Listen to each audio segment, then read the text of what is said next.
नमस्कार दोस्तों, मैं सुनील अमृत यूजीसी नेट हिंदी माध्यम में आप सभी का स्वागत करता हूं। हम लोग पढ़ रहे हैं यूनिट नंबर 3 और यूनिट नंबर 3 में भी यूजीसी नेट के अंतर्गत यूनिट नंबर 3 पढ़ रहे हैं और यूनिट नंबर 3 में भी हम लोगों के द्वारा इससे पहले एक क्लास कर ली गई है। ये आपकी दूसरी क्लास है और इस क्लास में भी हमको देखना है पैराग्राफ के बारे में, ठीक है? तो पैराग्राफ ही पढ़ रहे हैं भाई, ठीक है? बोर्ड में आपके इसमें क्या होगा कि एक आपके पास में पैराग्राफ आएगा, जैसा ये आपके सामने दिया गया है। एक इस तरह का आपका पैराग्राफ आप लोगों के सामने देखने को मिलेगा। ये पैराग्राफ आ जाएगा, यहाँ से लेकर यहाँ तक आपका ये पैराग्राफ दिया गया है, ठीक है? इसके अलावा इस पैराग्राफ को दिया जाएगा, इसी से आपके क्वेश्चन, इसी से रिलेटेड करके आपसे 5 क्वेश्चन इसमें पूछे जाने हैं। तो आपको इसको मैंने आपको पिछली क्लास में भी आपको बताया था कि 2 तरीके हैं, या तो पहले आप इन क्वेश्चनों को पढ़ें, इनके ऑप्शन देखें और उसके बाद फिर जो है इनके आंसर करने का प्रयास करें। देखो, ये इससे पिछला जो पैराग्राफ मैंने कराया था वो अर्थव्यवस्था से संबंधित था, अर्थव्यवस्था से संबंधित था। लेकिन ये वाला पैराग्राफ जो है ये राजनीति यानी कि पॉलिटिकल साइंस से संबंधित है, तो राजनीति से संबंधित है, ठीक है? चलिए जी, इसको देखते हैं। इसके बाद आपका जो है हिस्ट्री का देख लेंगे, इसके बाद एक ऐसे ही इन्वायरमेंट का देख लेंगे। तो कुल मिलाकर सभी प्रकार के इसमें मैं आपको आपके जो है बोध कराने वाला हूँ या गद्यांश कराने वाला हूँ। तो इस गद्यांश को सबसे देखो, इसके 2 तरीके होंगे, या तो आप पहले गद्यांश को पढ़ें, गद्यांश को पढ़ने के बाद आप फिर क्वेश्चनों को पढ़ें, उसके बाद उन क्वेश्चनों को करने का प्रयास करें, या फिर सबसे पहले आप क्या करें, क्वेश्चन पढ़ लें और उनके कुछ आपके कीवर्ड होते हैं। जैसे मान लो, भारत में मध्यम वर्ग किस वजह से शक्तिशाली बना, तो किस वजह से शक्तिशाली बना, ये आपको इसमें आपका जो है ये 4 ऑप्शन है। तो आपको देखना कि भारत जो है किस वजह से शक्तिशाली बना, तो इसका आप जो है रफ पर अलग से इसके बारे में लिख सकते हैं थोड़ा सा, ठीक है? क्योंकि वहां पर आपका डेस्कटॉप में आप उसमें निशान भी नहीं लगा सकते, ठीक है? कोई निशान भी नहीं लगा सकते, ठीक है?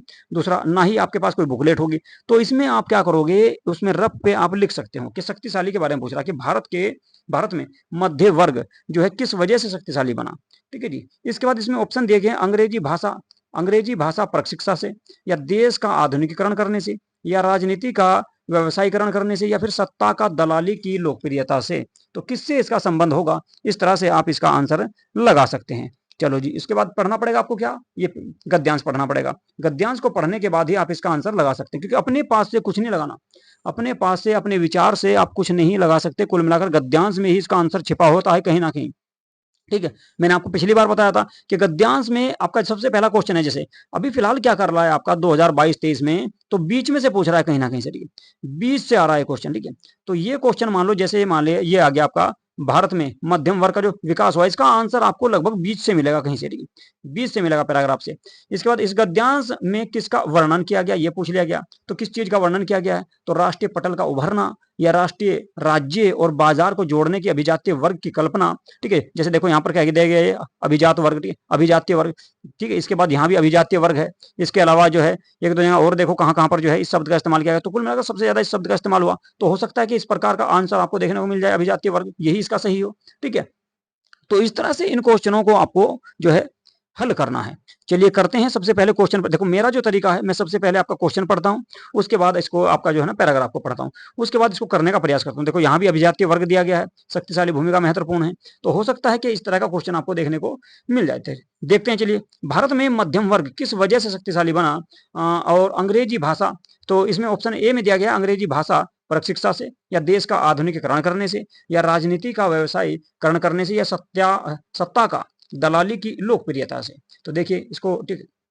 इसके बाद दूसरा क्वेश्चन, इस गद्यांश का वर्णन, ठीक है? इस गद्यांश का किसमें वर्णन है, ये हमने पढ़ ही लिया है, ठीक है? आपका सीमित प्रक्रिया के रूप में सामाजिक परिवर्तन से, या भारत में आधुनिकीकरण में नौकरशाही की भूमिका से, या फिर अभिजातीय वर्ग की कल्पना से, या फिर राष्ट्रीय पटल का उभरना, ये भी हो सकता है। इसके बाद अगला टॉपिक देखते हैं क्या है। अगला क्वेश्चन क्या दिया गया, भारतीय स्वतंत्रता में कौन सी परिघटना महत्वपूर्ण थी, तो उसके बारे में कहीं ना कहीं यहीं पे दिया जाएगा, भारतीय स्वतंत्रता के बारे में। तो भारतीय स्वतंत्रता के बारे में जहां पर भी होगा उसको मार्क कर लेंगे और उससे संबंधित क्वेश्चन मिलेगा। देखो ये आपका जो है ये तीसरा क्वेश्चन है, तो लगभग उम्मीद है कि आपका ये लगभग आपका ऊपर ही कहीं से आपको देखने को मिल जाएगा, ठीक है? भारतीय स्वतंत्रता के बारे में, भारतीय स्वतंत्रता की कौन सी परिघटना महत्वपूर्ण थी, ठीक है? इससे संबंधित राज्य ने निम्नलिखित में से किसमें मध्यम वर्ग की सहभागिता सुनिश्चित की, ये भी आपको देखना होगा। इसके अलावा एक आपका दिया गया है सबसे लास्ट में, अभिजातीय वर्ग से उपेक्षित था, तो अभिजातीय वर्ग तो बहुत जगह दिया गया है, तो उससे क्या अपेक्षा की जा रही थी, ये भी आपको इसमें देखना होगा। तो चलिए सबसे पहला क्वेश्चन पढ़ते हैं।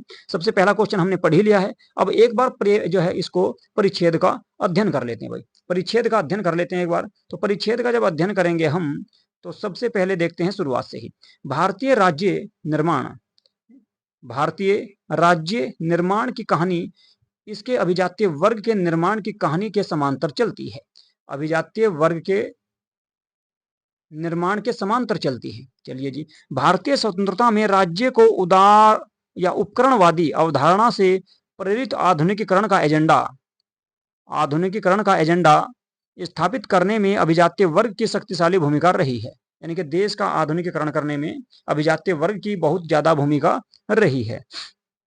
चलिए जी, अभिजातीय वर्ग का स्वतंत्र भारत के उभरते राष्ट्रीय पटल पर, देखो स्वतंत्र भारत ये आगे नहीं पहले, ठीक है, वहां पर आ रहा था क्वेश्चन, ये राष्ट्रीय तीसरा चौथा क्वेश्चन है, यहां से मिलेगा आपको, ठीक है, तीसरा चौथा क्वेश्चन यहां से मिलेगा आपको। राष्ट्रीय पटल पर भारतीय समाज में आधुनिकता लाने वाली सामाजिक परिवर्तन की प्रक्रियाओं को प्रारंभ करने वालों के रूप में हुआ। अभिजातीय वर्ग में न केवल राजनीतिक सत्ता के दलाल और निजी हित साधने वाले लोग शामिल थे, बल्कि अंग्रेजी माध्यम में शिक्षित, देखो यहां पे दे दिया, अंग्रेजी माध्यम में शिक्षित और निजी सरकारी और सिविल सोसाइटी क्षेत्रों में नियुक्त मध्यम वर्ग भी शामिल था। तो कुल मिलाकर इसमें पूछा, देखो भारत में मध्यम वर्ग किस वजह से शक्तिशाली बना, तो मध्यम वर्ग जो शक्तिशाली बना वो अंग्रेजी के माध्यम से, अंग्रेजी शिक्षा सीखने के माध्यम से बना। अंग्रेजी शिक्षा प्राप्त करने के कारण क्या हुआ, मध्यम वर्ग जो है वो क्या हुआ, शक्तिशाली हो गया। इसके बाद आधुनिक राज्य की प्रजा के रूप में उभरते पेशेवर मध्यम वर्ग के पास अत्यधिक शक्ति थी। अत्यधिक शक्ति किसके पास थी, मध्यम वर्ग के पास। और मध्यम वर्ग कहां से उभरा, अंग्रेजी शिक्षा प्राप्त करने के बाद। तो देखो इसमें आपका जो आंसर आ जाएगा, भारत में मध्यम वर्ग किस वजह से शक्तिशाली बना, तो अंग्रेजी शिक्षा, अंग्रेजी भाषा परक शिक्षा। तो ए ऑप्शन इसका सही हो गया भाई। देखो 20 से मिला इसका आंसर, पहले क्वेश्चन का ही आंसर आपको 20 तक पढ़ना पड़ा, जब जाकर इसको आपका इसका आंसर प्राप्त हुआ। तो कुल मिलाकर पहला जो क्वेश्चन आपने पढ़ा है उसको 20 तक पढ़ना पड़ेगा, जब जाकर उसको आपका उसका आंसर प्राप्त हुआ। चलिए जी, अब देखो दूसरा जो आपका, देखिए मध्यम वर्ग किसको कहा गया, अभिजातीय वर्ग को। तो पूरा का पूरा जो गद्यांश है यहां तक अभी तक जो आधा हमने पढ़ा है, ये पूरा का पूरा किस पे, अभिजातीय वर्ग पर निर्भर हो रहा है, अभिजातीय वर्ग पर निर्भर है अभी तक।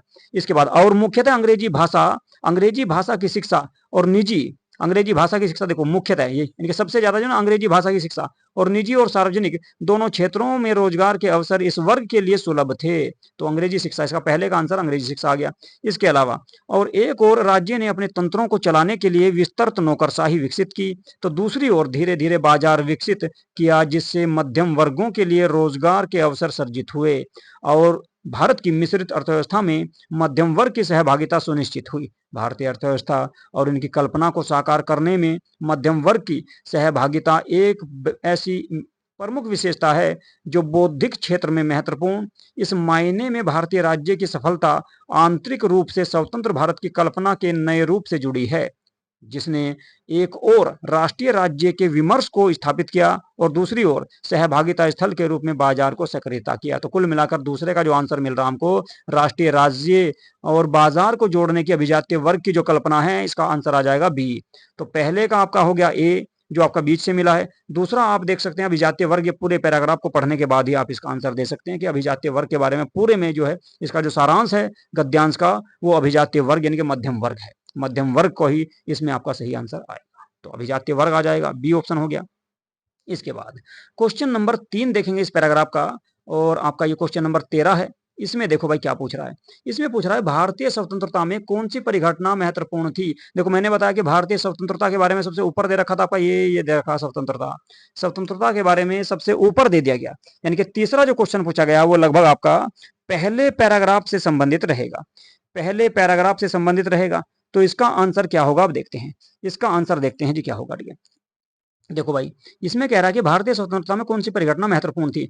भारतीय राज्य निर्माण की कहानी इसके अभिजातीय वर्ग के निर्माण की कहानी के समांतर चलती है, बिल्कुल सही। भारतीय स्वतंत्रता, यहां पे आगे देखो, भारतीय स्वतंत्रता राज्य को उपकरणवादी अवधारणा से प्रेरित आधुनिकीकरण का एजेंडा स्थापित करने में अभिजातीय वर्ग की शक्तिशाली भूमिका महत्वपूर्ण थी। अभिजातीय वर्ग की शक्तिशाली भूमिका, ये मिल गया भाई आंसर यहाँ से इसका। देखो यहाँ से इसका आंसर आ जाएगा, अभिजातीय वर्ग की शक्तिशाली भूमिका, शक्तिशाली अभिजातीय वर्गों की भूमिका। तो डी आंसर इसका सही हो जाएगा भाई। इसका आंसर मिल गया आपको डी से। तो देखो ये आपका जो है ना तीसरा क्वेश्चन यहाँ से मिला है आपको। पहला बिल्कुल बीच में से मिला था, ठीक है, और दूसरा आपका जो है ना पूरे पैराग्राफ को पढ़ने के बाद उसका सारांश लगा सकते हैं। अब देखो सबसे पहला जो आंसर मिला आपको वो मिला बीच में से, है जी, और दूसरा मिला पूरा पैराग्राफ आपको पढ़ने के बाद, और तीसरा मिला सबसे ऊपर से, और चौथा मिलेगा आपको लगभग नीचे के या बीच वाले क्षेत्रों से। यहाँ पर कहीं आपको देखने को मिला, देखो यार मध्यम वर्ग, और मध्यम वर्ग के बारे में पूछ रहा है, मध्यम वर्ग की सहभागिता सुनिश्चित की। राज्य ने निम्नलिखित में से किसमें मध्यम वर्ग की सहभागिता सुनिश्चित की? तो मध्यम वर्ग की जो सहभागिता सुनिश्चित की गई वो कहां पर की जाएगी, कैसे की जाएगी, उसको देखते हैं जी। अब पढ़ते हैं इसको, देखो यहीं से पढ़ो, इसको पढ़ना शुरू करेंगे हम लगभग यहां से। तो दूसरी ओर धीरे धीरे बाजार विकसित किया जिसमें मध्यम वर्गों के लिए रोजगार के अवसर सर्जित हुए, और भारत की मिश्रित अर्थव्यवस्था, आगे आंसर, भारत की मिश्रित अर्थव्यवस्था, भारत की जो मिश्रित अर्थव्यवस्था है कि मध्यम वर्ग में सहभागिता सुनिश्चित हुई। मध्यम वर्ग की जो सहभागिता सुनिश्चित हुई कहां पर हुई?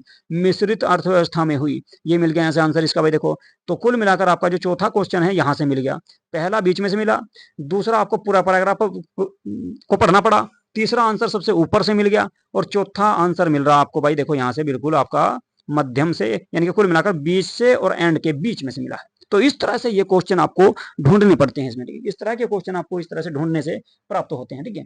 चलिए जी, इसके बाद अगला क्वेश्चन और देख लेते हैं कौन सा भाई। अगले क्वेश्चन की बात अगर हम करेंगे तो अगला जो क्वेश्चन आएगा हमारा, तो ये आगे भाई भारत की मिश्रित अर्थव्यवस्था, इसका सही आंसर हो जाएगा भारत की मिश्रित अर्थव्यवस्था। अगला क्वेश्चन देखो, और लास्ट का जो क्वेश्चन दिया गया है वो अभिजातीय वर्ग से उपेक्षित था। तो अभिजातीय जो वर्ग था उससे क्या क्या उपेक्षा की जा रही थी, ये पूछ रहा कि अभिजातीय वर्ग जो मध्यम वर्ग था उससे उपेक्षा क्या की गई, क्या उससे उम्मीद की जा रही थी, कि उससे क्या उम्मीद की जाएगी भाई, ठीक है। तो इसका देखिए आंसर जो होगा उसको देखने का प्रयास करते हैं, चलिए ठीक है। तो अभिजातीय वर्ग से क्या अपेक्षा की? निजी हितों को बढ़ावा देना, ऐसा तो कुछ है नहीं, निजी एजेंडा स्थापित करना, या सिविल सोसाइटी प्रबंध करना, या फिर समाज में परिवर्तन लाना। देख लो, पढ़ लो दोबारा से इसको फिर, ठीक है, इसको भी पढ़ना पड़ेगा भाई आगे, ठीक है। यहाँ तक हो गया था, मध्यम वर्ग सहभागिता सुनिश्चित करेगा। भारतीय अर्थव्यवस्था और इसकी कल्पना को साकार करने में मध्यम वर्ग की सहभागिता एक ऐसी प्रमुख विशेषता है जो बौद्धिक क्षेत्र में महत्वपूर्ण, इस मायने में भारतीय राज्य की सफलता आंतरिक रूप और स्वतंत्र भारत की कल्पना के नए रूप से जुड़ी है, जिससे एक और राष्ट्रीय राज्य के विमर्श को स्थापित किया जा सकता है, दूसरी ओर सहभागिता स्थल के रूप में बाजार को सक्रियता। कुल मिलाकर कहा जा रहा है कि समाज में अगर देखा जाए, इसमें एक मिनट, इसका आंसर यहाँ से नहीं आ रहा आपका, ठीक है, इसका आंसर मिलेगा आपको कहीं से, कहां से, ये लास्ट वाला क्वेश्चन दिया गया, तो सबसे ऊपर से या बीच से ही इसका कहीं से जो है आंसर देखने को मिलेगा। तो पहला तो मिल गया था शुरुआत से, यहाँ से मिल गया, उभरते हुए राष्ट्रीयकरण पर भारतीय समाज में आधुनिकीकरण लाने वाली सामाजिक परिवर्तन प्रक्रियाओं को प्रारंभ करने वालों के रूप में हुआ है।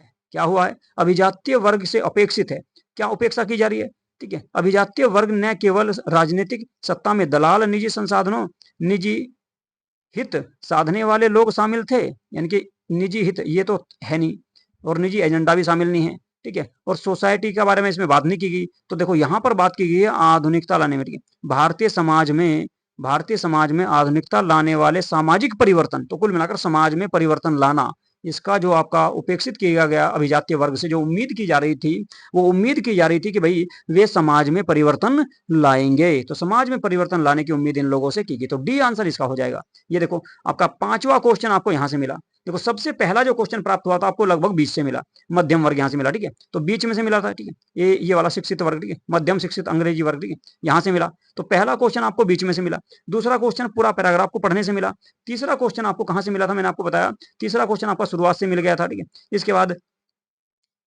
तीसरा क्वेश्चन यहां से मिला था, तीसरा ऊपर से मिला था, और चौथा क्वेश्चन मिला कहां से आपको, चौथा क्वेश्चन प्राप्त हुआ यहां से, देखो ठीक है, ये वाला सुनिश्चित वाला, ठीक है, मिश्रित अर्थव्यवस्था। तो चौथा क्वेश्चन यहां से प्राप्त हुआ था, चौथा क्वेश्चन यहां से प्राप्त हुआ, और पांचवा क्वेश्चन आपको फिर से ऊपर से मिला है, यहां से मिला है। तो कुल मिलाकर आपको देखो, इससे हमको ये जानकारी प्राप्त होती है कि अभी हाल फिलहाल में जो ट्रेंड चल रहा है, ठीक है, यूजीसी नेट का जो क्वेश्चन बूझने का, वो चल रहा है कि भाई सबसे पहला क्वेश्चन तो ये कहां से बूझ रहे हैं, बीच में से बूझ रहे हैं, उसके बाद दूसरा क्वेश्चन लगभग पूरे, दूसरा या तीसरा क्वेश्चन पूरे पैराग्राफ को पढ़ना पड़ेगा, उसका सारांश देना पड़ेगा आपको, ठीक है, उससे मिलेगा आपको।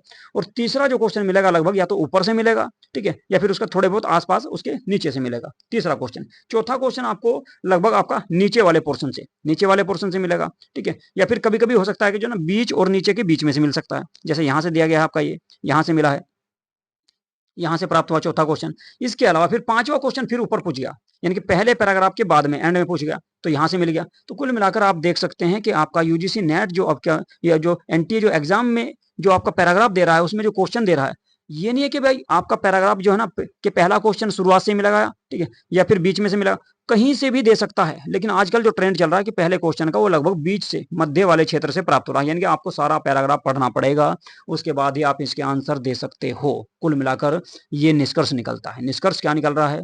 निष्कर्ष निकल रहा है कि आपको, निष्कर्ष निकल रहा है कि आपको पूरा पैराग्राफ ध्यान से पढ़ना पड़ेगा, और उसके जो कीवर्ड हैं, कि कुछ महत्वपूर्ण जो आपके शब्द दिए गए हैं, उनको नोट करते रहना है। उनको नोट करते रहना कहाँ पर? उनको नोट करना आपको रफ में, आपके पास जो रफ पेपर आपको दिया जाएगा उसमें नोट करना है, और फिर उन्हीं के आसपास से क्वेश्चन पढ़ने हैं। क्वेश्चनों को पढ़ने के बाद उसमें भी जो कीवर्ड है उनको नोट करना है, फिर उनमें मैचिंग करना है कि भाई कौन सा आपका कहाँ से लगभग देखने को मिलेगा, ठीक है। तो उसमें लिखते रहना आपको जो कीवर्ड मिल रहे हैं पैराग्राफ में, कि ये वाला पैराग्राफ शुरुआत से मिला, ये वाला मध्यम भाग से मिला है, ये वाला थर्ड पार्ट से, इनके सबसे नीचे से मिला है। तो इस तरह से आप जो है आसानी से उनको फिर ढूंढ सकते हो।